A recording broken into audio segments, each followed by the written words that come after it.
Yazid के दौर में हजरत मुआविया के अहद में सियासत को दीन पर बाला रखने और सियासी अगराज के लिए शरीयत की हदें तोड़ डालने की जो इब्तदा हुई थी, उनके अपने नामजद करदा जानशीन यजीद के अहद में वो बदतरीन नताइज तक पहुंच गई। उसके जमाने में 3 ऐसे वाकयात हुए जिन्होंने पूरी दुनिया इस्लाम को लर्जा बरंदाम कर दिया। पहला वाकया सैयदना हुसैन रजी अल्लाह तआला अन्हु की शहादत का है। बिलाशुबा वो अहले इराक की दावत पर यजीद की हुकूमत का तख्ता उलटने के लिए तशरीफ ले जा रहे थे और यजीद की हुकूमत उन्हें बरसरे बगावत समझती थी। हम इस सवाल से थोड़ी देर के लिए कतई नजर किए लेते हैं कि उसूल इस्लाम के लिहाज से हजरत हुसैन का यह खुरूज जायज था या नहीं। अगरचे उनकी जिंदगी में और उनके बाद सहाबा व ताबईन में से किसी एक शख्स का भी ये कौल हमें नहीं मिलता कि उनका खुरूज नाजायज था और वो एक फेले हराम का इर्तकाब करने जा रहे थे।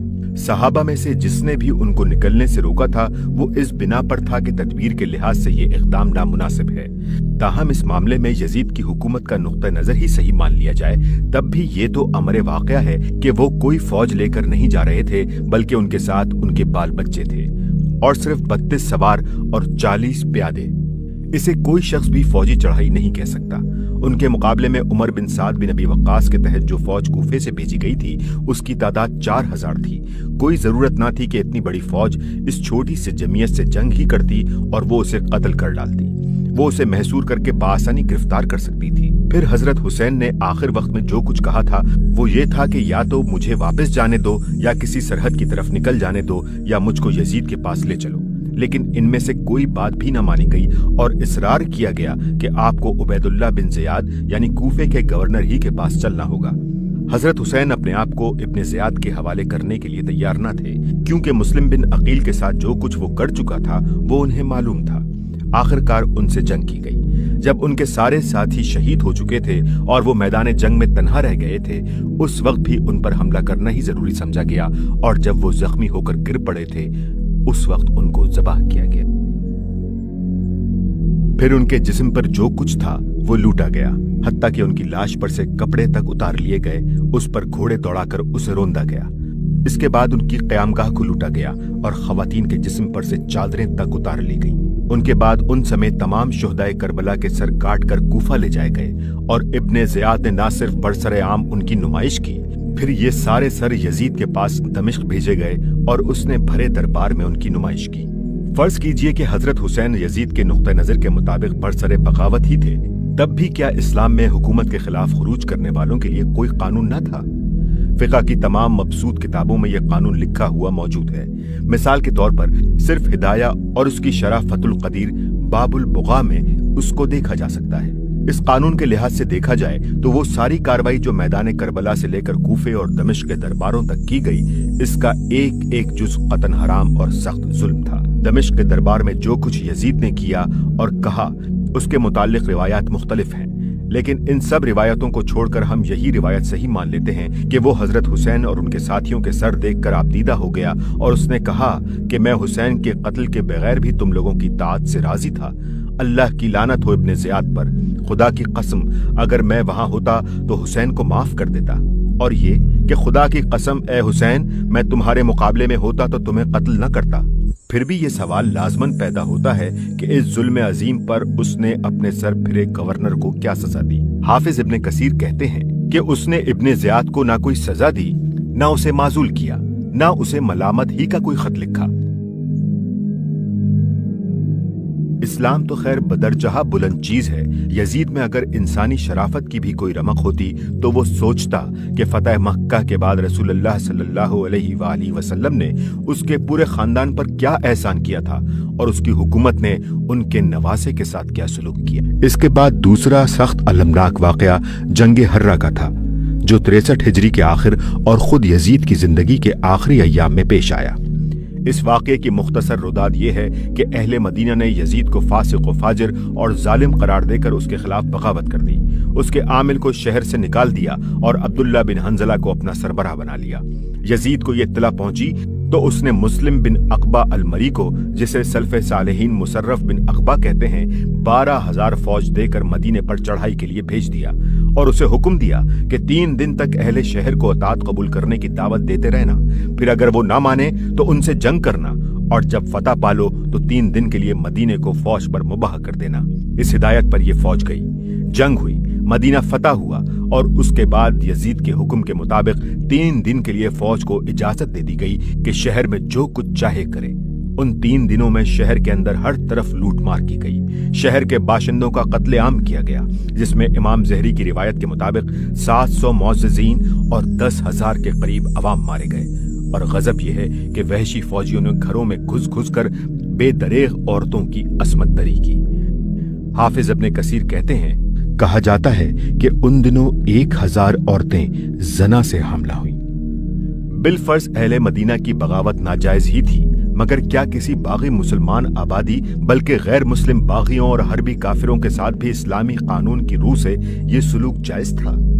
और यहाँ तो मामला किसी और शहर का नहीं, खास मदीनतुर रसूल का था, जिसके मुताल्लिक नबी सल्लल्लाहु अलैहि वसल्लम की ये इरशादात बुखारी, मुस्लिम, निसाई और मसनद अहमद में मुतादिद सहाबा से मनकूल हुए हैं कि मदीना के साथ जो शख्स भी बुराई का इरादा करेगा, अल्लाह उसे जहन्नुम की आग में शीशे की तरह पिघला देगा। जो शख्स अहले मदीना को जुल्म से खौफजदा करे, अल्लाह उसे खौफजदा करेगा। उस पर अल्लाह और मलाइका और तमाम इंसानों की लानत है। क़यामत के रोज अल्लाह उससे कोई चीज उस गुनाह के फिदिये में कबूल न फरमाएगा। हाफिज इब्ने कसीर कहते हैं कि इन्हीं अहादीस की बुनियाद पर उलमा के एक ग्रोह ने यजीद पर लानत को जायज रखा है, और एक कौल उनकी ताईद में इमाम अहमद बिन हम्बल का भी है, मगर एक दूसरा ग्रोह सिर्फ इसलिए इससे मना करता है कि कहीं इस तरह उसके वालिद या सहाबा में से किसी और पर लानत करने का दरवाजा न खुल जाए। हाशिया, इमाम अहमद बिन हम्बल के जिस कौल का हवाला यहाँ इब्ने कसीर ने दिया है, उसकी तफसील ये है कि एक मर्तबा इमाम अहमद के साहबजादे अब्दुल्ला ने उनसे पूछा, यजीद पर लानत करने का क्या हुक्म है?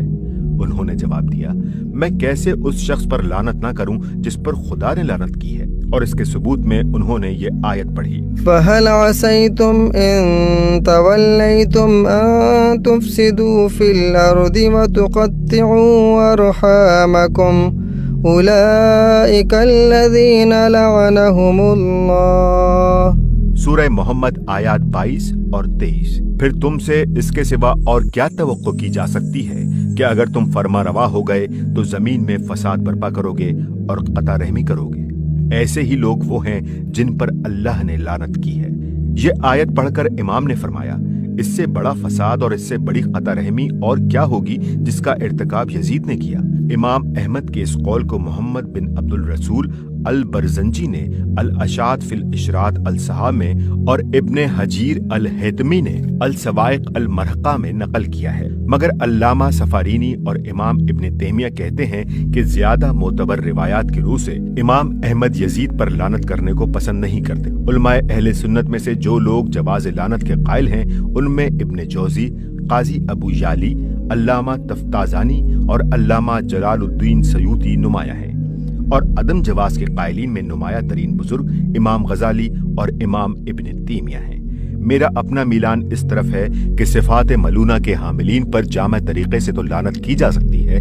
मसलन ये कहा जा सकता है कि जालिमों पर खुदा की लानत, मगर किसी शख्स खास पर मुतय्यन तरीके से लानत करना मुनासिब नहीं है, क्योंकि अगर वो जिंदा हो तो हो सकता है कि अल्लाह ताला उसे बाद में तौबा की तौफीक अता फरमा दे, और अगर मर चुका हो तो हम नहीं जानते कि उसका खात्मा किस चीज पर हुआ है। इसलिए हमें ऐसे लोगों के गलत कामों को गलत कहने पर इक्तफा करना चाहिए और लानत से परहेज ही करना ऊला है। लेकिन इसके मानी ये भी नहीं है कि अब यजीद की तारीफ की जाए और उसे रज़ियल्लाहु ताला अन्हु लिखा जाए।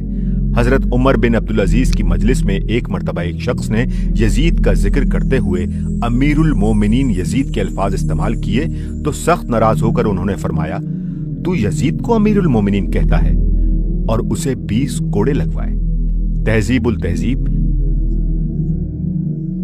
हजरत हसन बसरी को एक मर्तबा ये ताना दिया गया कि आप जो बनी उमैया के खिलाफ खुरूज की किसी तहरीक में शामिल नहीं होते, तो क्या आप अहले शाम यानी बनी उमैया से राजी हैं?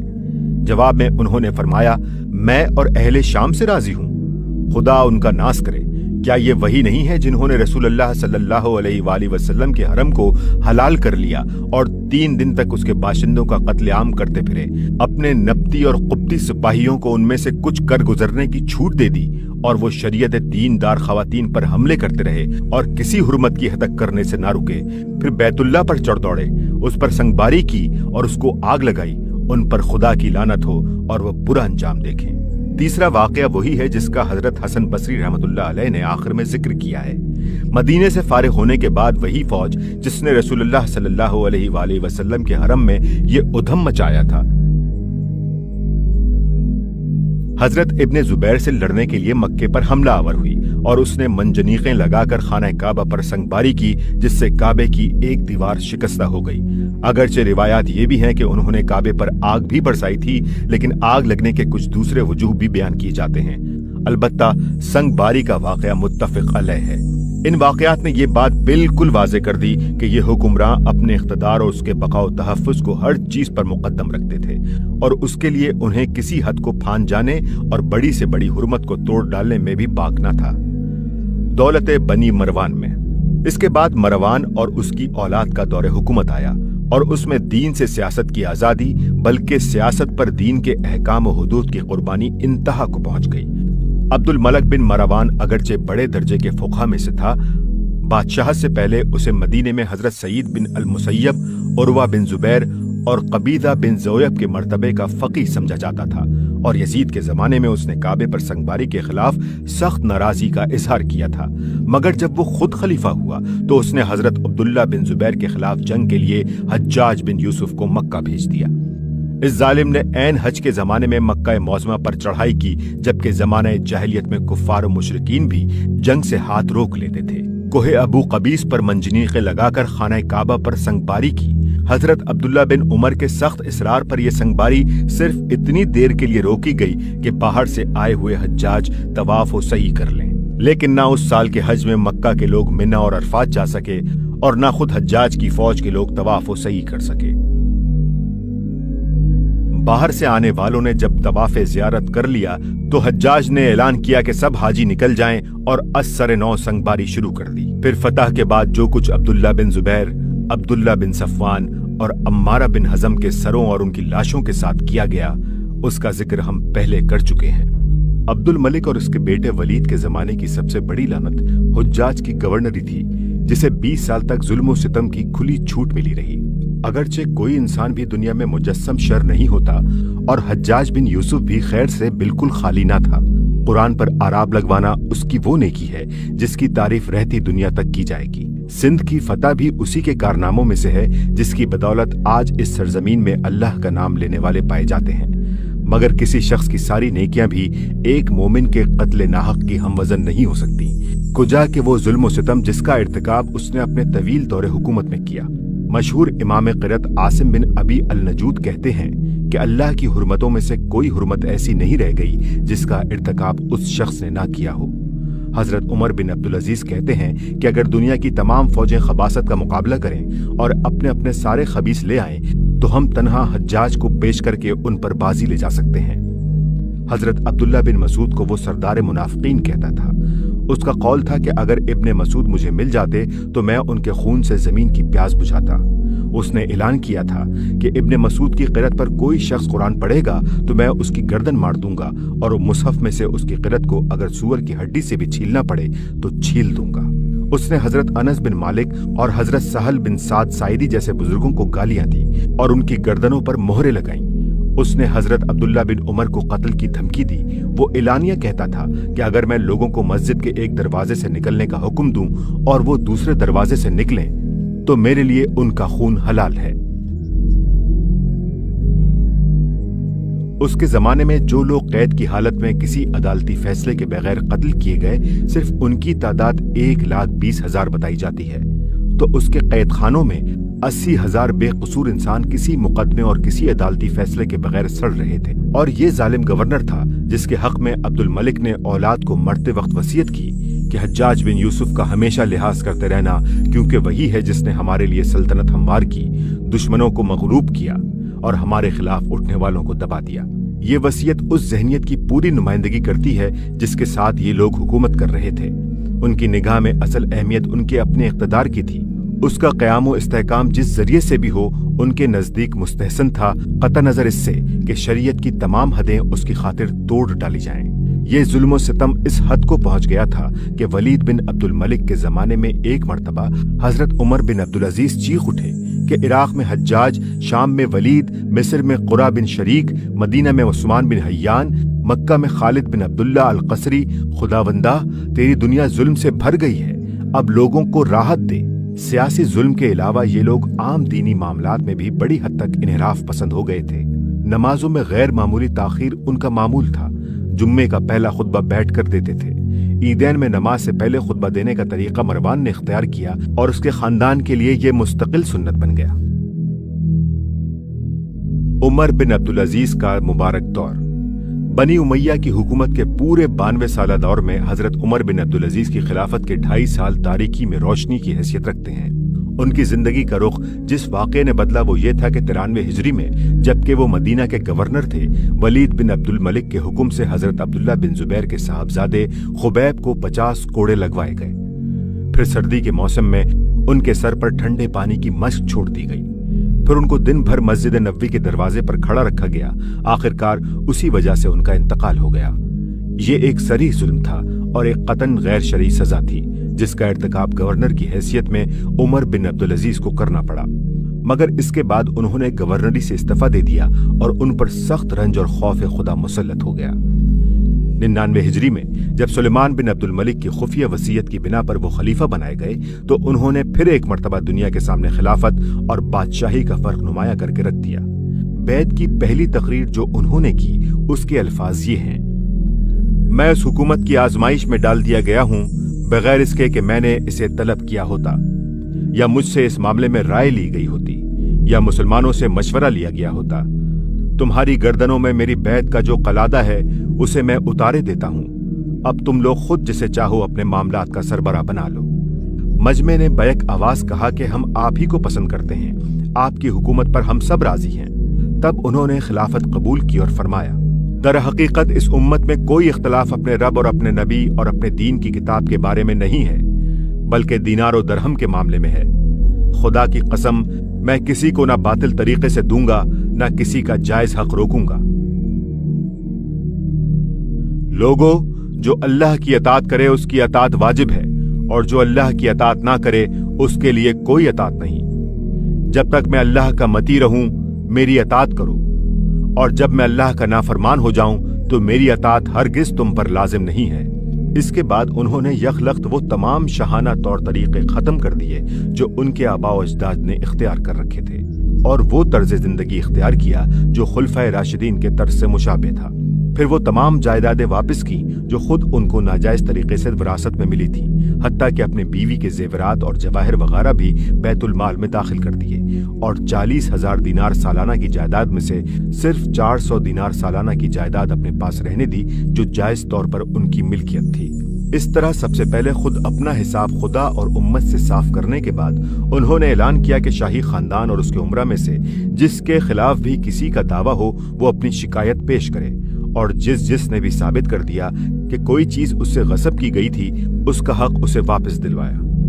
اس پر بنی امیہ کے گھروں میں کوہرام مچ گیا، اور انہوں نے عمر بن عبدالعزیز کی پھپھی فاطمہ بنت مروان کو، جس کا وہ بہت ادب لحاظ کرتے تھے، ان کے پاس بھیجا تاکہ وہ انہیں اس کام سے روکے، مگر انہوں نے جواب دیا کہ جب فرما روا کے اپنے عزیز و قریب ظلم کریں اور فرما روا اس کا ازالہ نہ کرے تو وہ دوسروں کو کیا منہ لے کر ظلم سے روک سکتا ہے۔ اس نے کہا: تمہارے خاندان کے لوگ تمہیں متنبع کرتے ہیں کہ اس روش کا تمہیں سخت خمیازہ بھگتنا پڑے گا۔ انہوں نے جواب دیا: قیامت کے خوف سے بڑھ کر اگر مجھے کسی چیز کا خوف ہو تو میں دعا کرتا ہوں کہ مجھے اس چیز سے امن نصیب نہ ہو۔ آخرکار وہ مایوس ہو کر پلٹی اور اس نے اپنے کنبے کے لوگوں سے کہا: یہ سب تمہارا اپنا کیا دھرا ہے، تم عمر بن خطاب کے خاندان کی لڑکی بھی لائے، آخرکار لڑکا اپنے نانا پر چلا گیا۔ واضح رہے کہ حضرت عمر بن عبدالعزیز کی والدہ حضرت عمر رضی اللہ تعالیٰ عنہ کی پوتی تھی۔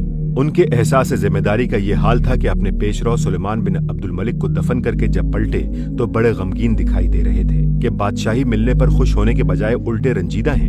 پوچھا گیا کہ اس رنج و غم کا سبب کیا ہے؟ فرمایا: मशरिक से मगरिब तक फैली हुई उस उम्मत मोहम्मद सल्लल्लाहु अलैहि वसल्लम का एक शख्स भी ऐसा नहीं है जिसका हक उसकी तलब के बगैर मुझे अदा करना ना हो। उनकी बीवी का बयान है कि मैं उनके कमरे में गई तो देखा कि जानमाज पर बैठे रो रहे हैं। मैंने पूछा, आपको क्या हुआ? उन्होंने जवाब दिया, मैंने उम्मत मोहम्मद सल्लल्लाहु अलैहि वसल्लम के मामलात अपने सर ले लिए हैं। सोचता हूं कि कोई भूखा फकीर है, कोई बेकस मरीज है, कोई मजलूम मखहूर है, कोई गरीब कैदी है, कोई बूढ़ा ज़ईफ है, कोई अयालदार मुफलिस है। गर्ज मुल्क के हर गोशे में इस तरह के लोग फैले हुए हैं। मैं जानता हूं कि मेरा रब क़यामत के रोज मुझसे पूछेगा कि मैंने उनके लिए क्या किया, और मोहम्मद सल्लल्लाहु अलैहि वसल्लम उस वक्त मेरे मुकाबले में मुस्तगीस होंगे। डरता हूं कि कहीं मुकदमा मेरे खिलाफ न साबित हो जाए, इसलिए अपने आप पर तरस खाकर रो रहा हूं। उन्होंने जालिम गवर्नरों और आमिलों को हटाकर उनकी जगह अच्छे हाकिम मुकर्रर किए। वो तमाम नाजायज टैक्स मौकूफ किए जो बनी उमैया के अहद में वसूल किए जाने लगे थे।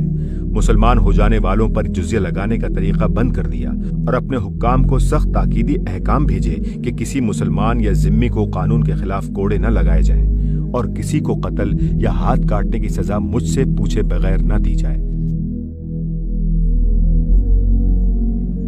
उनके आखिर अहद में खारिजियों के एक ग्रोह ने उनके खिलाफ अलम बगावत बुलंद कर दिया। उन्होंने उस ग्रोह के सरदार को लिखा कि खून खराबे से क्या हासिल है, आकर मुझसे बहस कर लो। तुम हक पर होगे तो मैं मान लूंगा, मैं हक पर हुआ तो तुम मान लेना। खारिजी सरदार ने ये बात तस्लीम कर ली और 2 आदमी बहस के लिए भेज दिए।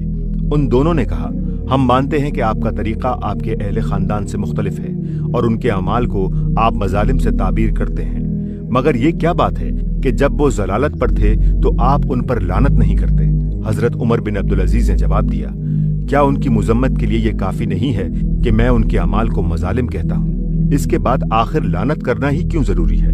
तुमने फिरौन पर कितनी मर्तबा लानत की है। इस तरह हजरत उमर बिन अब्दुल अजीज खारजियों की एक एक बात का मस्कत जवाब देते चले गए। आखिर उनमें से एक ने कहा, क्या एक आदिल आदमी ये गवारा कर सकता है कि उसका जानशीन एक जालिम हो? उन्होंने कहा, नहीं। उसने कहा, क्या आप अपने बाद यजीद बिन अब्दुल मलिक के हवाले ये खिलाफत कर जाएंगे, दरा हालांकि आप जानते हैं कि वो हक पर कायम ना रहेगा? उन्होंने कहा कि उसके लिए तो मेरा पेशरो सुलेमान बिन अब्दुल मलिक पहले ही मेरे बाद वली अहदी की बैत ले चुका है, अब मैं क्या कर सकता हूँ? उसने कहा, क्या आपके ख्याल में वो शख्स जिसने आपके बाद यजीद बिन अब्दुल मलिक को नामजद किया है, उसे ऐसे करने का हक था और उसका ये फैसला बरहक है? इस पर उमर बिन अब्दुल अजीज लाजवाब हो गए और मजलिस बर्खास्त होने के बाद बार बार कहते रहे कि यजीद के मामले ने मुझे मार डाला। इस हुज्जत का मेरे पास कोई जवाब नहीं, खुदा मुझे माफ करे। यही वो वाकया है जिसके बाद बनी उमैया को यह खतरा पैदा हो गया कि अब ये खानदानी बादशाहत भी खत्म करके छोड़ेंगे और खिलाफत को शूरा के हवाले कर जाएंगे। इसके थोड़ी मुद्दत बाद ही उन्हें जहर देकर हलाक कर दिया गया और फिर वही सब कुछ होने लगा जो पहले से होता चला आ रहा था। दौलत बनी अब्बास। बनी उमैया की हुकूमत सिंध से लेकर स्पेन तक दुनिया के एक बहुत बड़े हिस्से में कमाल दर्जे दबदबे की हुकूमत थी और बज़ाहिर उसकी ताकत को देखकर गुमान न हो सकता था कि ये किसी के हिलाए हिल सकेगी। लेकिन जिस तर्ज पर वो चल रही थी उसकी वजह से बस गर्दनें ही उसके आगे झुकी हुई थीं, दिलों में उसकी कोई जड़ न थी। इसीलिए पूरी 1 सदी भी न गुजरी थी कि अब्बासियों ने निहायत आसानी से उनका तख्ता उलट दिया और जब वो गिरे तो कोई आंख उन पर रोने वाली ना थी। अब्बासियों के वादे। नए मुद्दियाने खिलाफत जिस वजह से कामयाब हुए वो ये थी कि उन्होंने आम मुसलमानों को ये इत्मीनान दिलाया था कि हम खानदान रिसालत के लोग हैं, हम किताब और सुन्नत के मुताबिक काम करेंगे और हमारे हाथों से हुदूदुल्लाह कायम होंगी। रबीउस सानी 132 हिजरी में जब सिफा के हाथ पर कूफा में खिलाफत की बैत हुई तो उसने अपनी पहली तकरीर में बनी उमैया की ज्यादतियां बयान करने के बाद कहा, मैं ये उम्मीद रखता हूं कि जिस खानदान से तुमको खैर मिली थी उससे जुल्म सितम और जहां से तुमको इस्लाह मिली थी वहां से फसाद तुम न पाओगे। सिफा के बाद उठकर उसके चचा दाऊद बिन अली ने लोगों को यकीन दिलाया कि हम इसलिए नहीं निकले कि अपने लिए सेमो जर जमा करें या महल्लात बनवाएं और उनमें नहरें खोद कर लाएं, बल्कि हमें जिस चीज ने निकाला है वो ये है कि हमारा हक छीन लिया गया था और हमारे बनी यानी आले अबी तालिब पर जुल्म किया जा रहा था और बनी उमैया तुम्हारे दरमियान बुरे तरीकों पर चल रहे थे। उन्होंने तुमको जलीलो ख्वार कर रखा था और तुम्हारे बैतुल माल में बेजा तसर्रुफात कर रहे थे। अब हम पर तुम्हारे लिए अल्लाह और उसके रसूल और हजरत अब्बास का जिम्मा है कि हम तुम्हारे दरमियान अल्लाह की किताब और रसूलुल्लाह की सीरत के मुताबिक हुकूमत करेंगे। लेकिन हुकूमत हासिल होने के बाद कुछ ज्यादा मुद्दत ना गुजरी थी कि उन्होंने अपने अमल से साबित कर दिया कि ये सब कुछ फरेब था।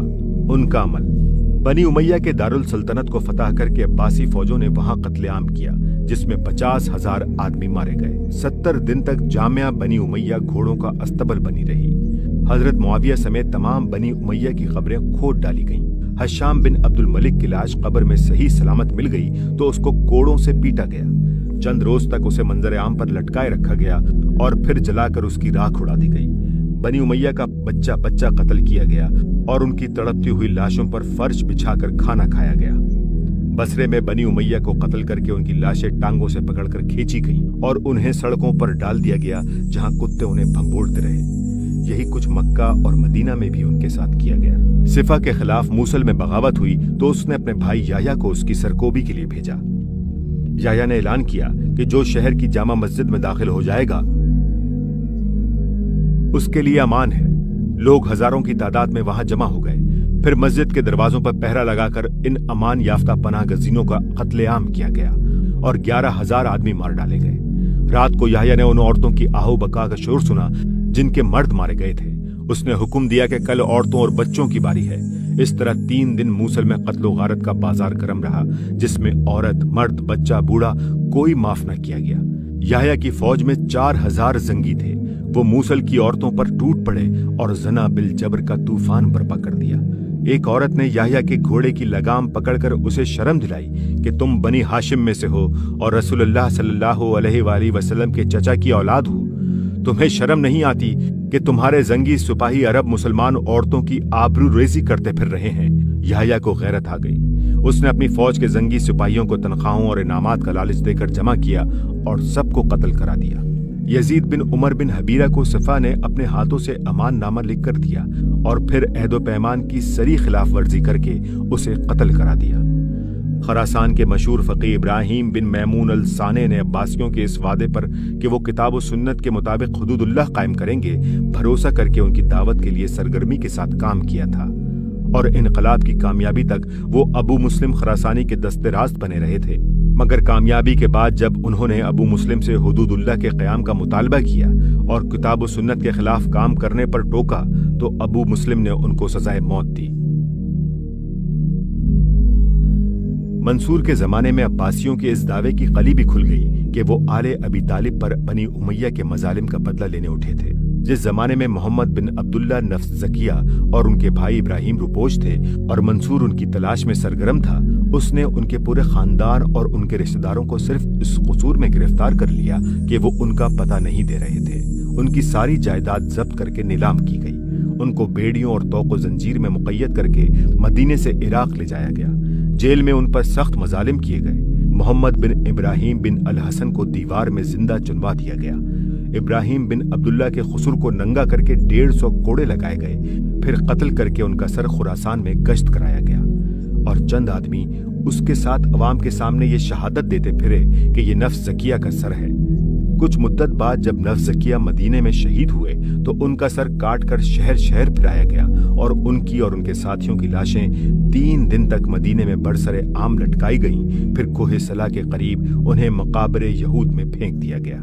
इन वाक़यात ने इब्तिदा ही में ये जाहिर कर दिया कि बनी उमैया की तरह बनी अब्बास की सियासत भी दीन से आज़ाद है और सियासी अगराज के लिए खुदा की कायम की हुई हदों को फांद जाने में जिस तरह उन्हें बाक ना था, इन्हें भी नहीं है।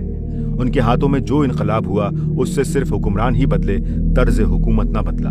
उन्होंने उम्मवी दौर की किसी एक खराबी को भी दूर न किया, बल्कि उन तमाम तगय्युरात को जूं का तूं बरकरार रखा जो खिलाफत राशिदा के बाद मलूकियत के आ जाने से इस्लामी रियासत के निजाम में रोनुमा हुए थे। बादशाही का तर्ज वही रहा जो बनी उमैया ने इख्तियार किया था। फर्क सिर्फ ये हुआ कि बनी उमैया के लिए कुस्तुनतुनिया के कैसर नमूना थे तो अब्बासी खुलफा के लिए ईरान के कसरा। शूरा का निजाम भी उसी तरह मुअत्तल रहा और इससे वही नताइज रुनुमा होते रहे जिनकी तरफ हम पहले इशारा कर चुके हैं। بیت المال کے معاملے میں بھی ان کا طرز عمل امویوں سے مختلف نہ تھا۔ نہ اس کی آمدنی کے معاملے میں شریعت کے احکام و قواعد کی پابندی کی جاتی تھی، نہ خرچ کے معاملے میں۔ بیت المال امت کا نہیں بادشاہ کا خزانہ تھا، جس کی آمد و خرچ کے معاملے میں کسی کو محاسبے کا حق نہ تھا۔ عدلیہ پر خلیفہ اور اس کے قصر اور امراء و متوسلین کا دباؤ بھی ویسا ہی رہا جیسا کہ بنی امیہ کے عہد میں تھا۔ خلیفہ المہدی کے زمانے میں اس کے ایک قائد اور ایک تاجر کا مقدمہ قاضی عبید اللہ بن حسن کی عدالت میں پیش ہوا۔ خلیفہ نے قاضی صاحب کو لکھ بھیجا کہ اس مقدمے کا فیصلہ میرے قائد کے حق میں کیا جائے۔ قاضی صاحب نے اس حکم کی اطاعت نہ کی اور معزول کر دیے گئے۔ ہارون الرشید کے زمانے میں قاضی حفظ بن غیاث نے خلیفہ کی بیگم زبیدہ کے ایک آدمی کے خلاف فیصلہ کیا اور انہیں بھی عہدے سے ہٹنا پڑا۔ شعوبی تحریک اور زندقہ۔ نسلی، قبائلی اور وطنی عصبیتیں جو بنی امیہ نے بھڑکائی تھیں، بنی عباس کے عہد میں وہ پہلے سے بھی شدید تر ہو گئیں۔ اول تو عباسی دعوت کی بنیاد ہی ایک خاندان کے مقابلے میں دوسرے خاندان کے نسلی استحقاق پر تھی، مگر اپنی کامیابی کے لیے انہوں نے ایک طرف عرب قبائل کو ایک دوسرے کے خلاف لڑانے اور دوسری طرف اجمیوں کو عربوں کے خلاف بھڑکا کر استعمال کرنے کی پالیسی اختیار کی۔ عباسی دعوت کے امام ابراہیم بن محمد بن علی بن عبداللہ بن عباس نے ابو مسلم خراسانی کو خراسان کے کام کا سربراہ مقرر کرتے ہوئے جو ہدایات بھیجی تھیں، ان میں سے ایک یہ تھی کہ عربوں میں یمانی اور مزری کے جو اختلافات موجود ہیں ان سے فائدہ اٹھا کر یمنیوں کو مزریوں سے خوب لڑاؤ، اور دوسری ہدایت یہ تھی کہ اگر ممکن ہو تو ایک زبان بھی عربی بولنے والی باقی نہ چھوڑو، اور 5 بالش یا اس سے زیادہ کوئی عرب لڑکا جس کے متعلق تمہیں ذرا بھی شبہ ہو اسے قتل کر ڈالو۔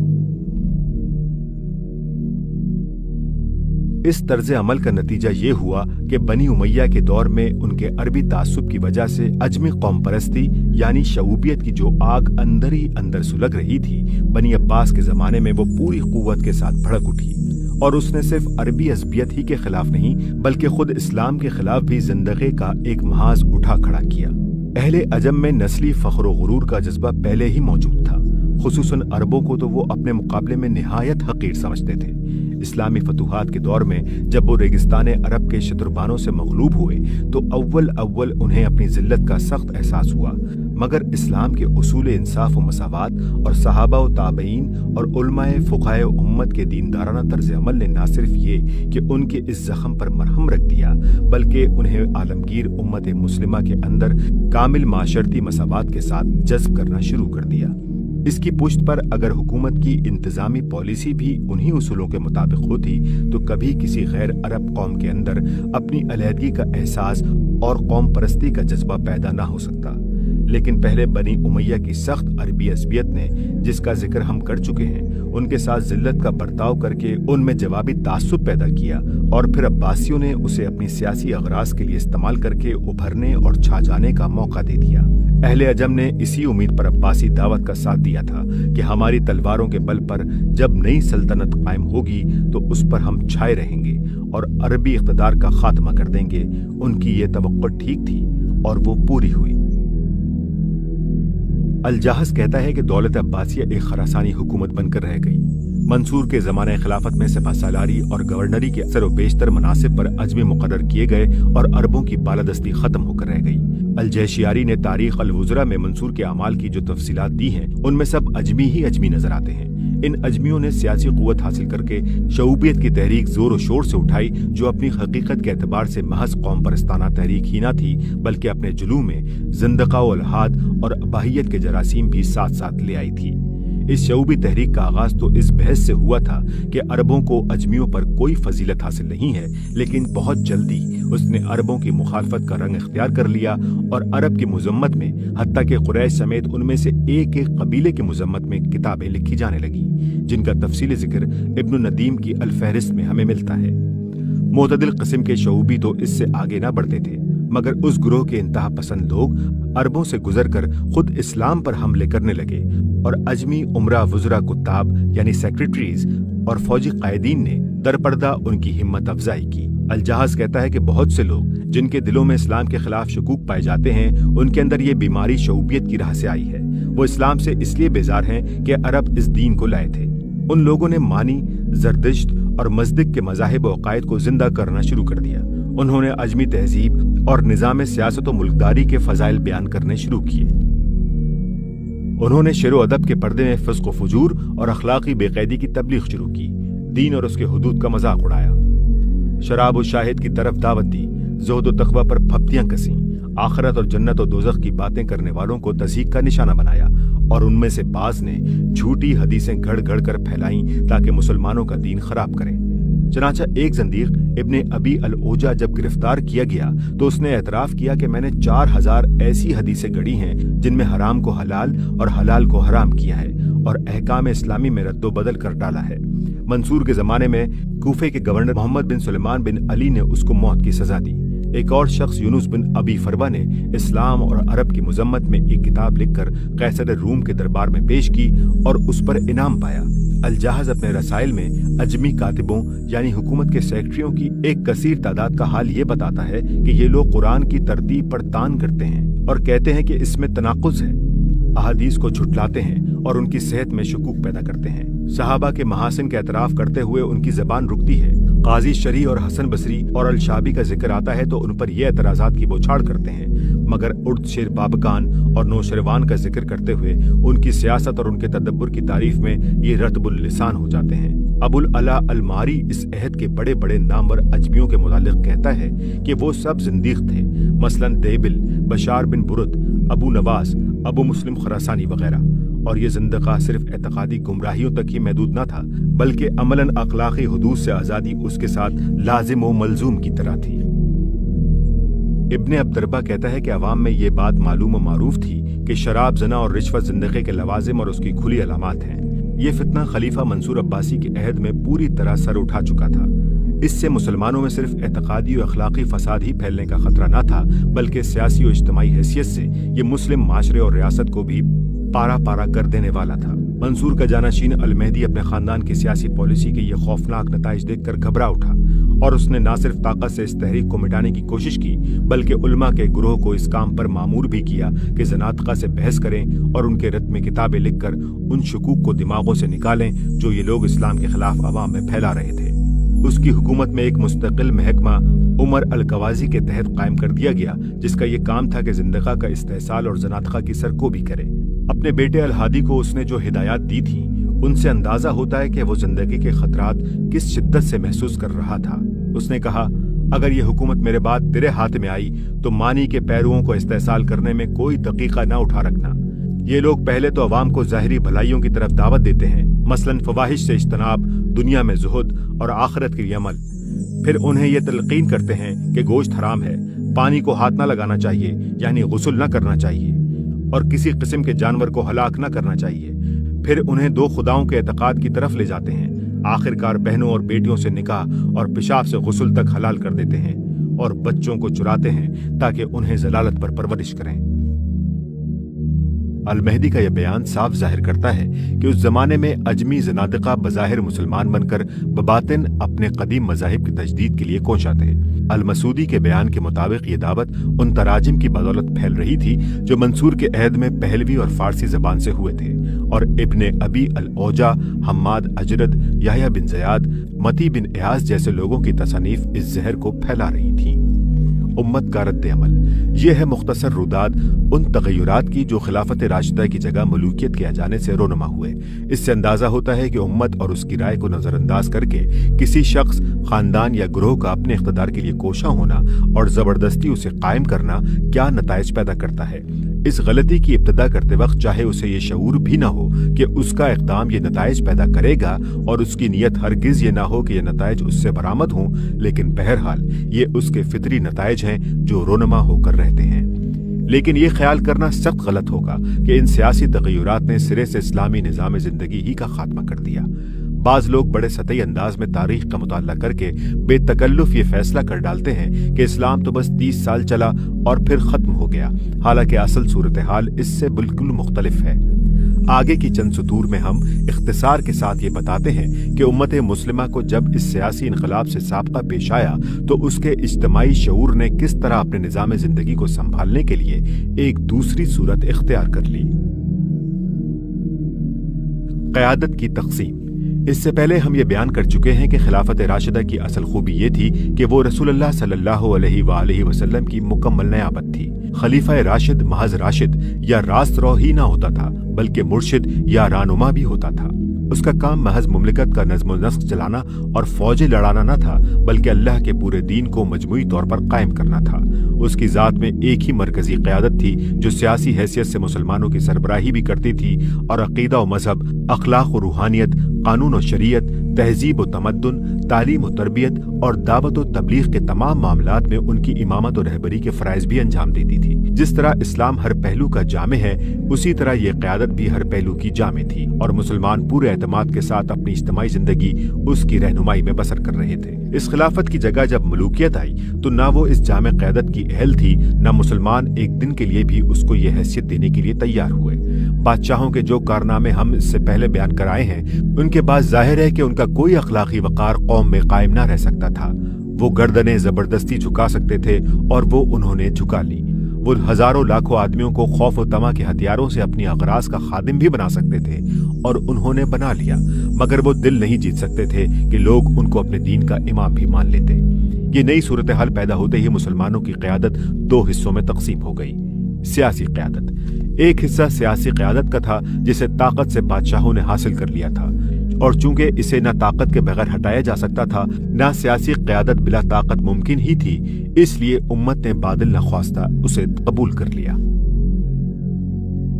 یہ قیادت کافر نہ تھی کہ اسے رد کر دینے کے سوا چارہ نہ ہوتا۔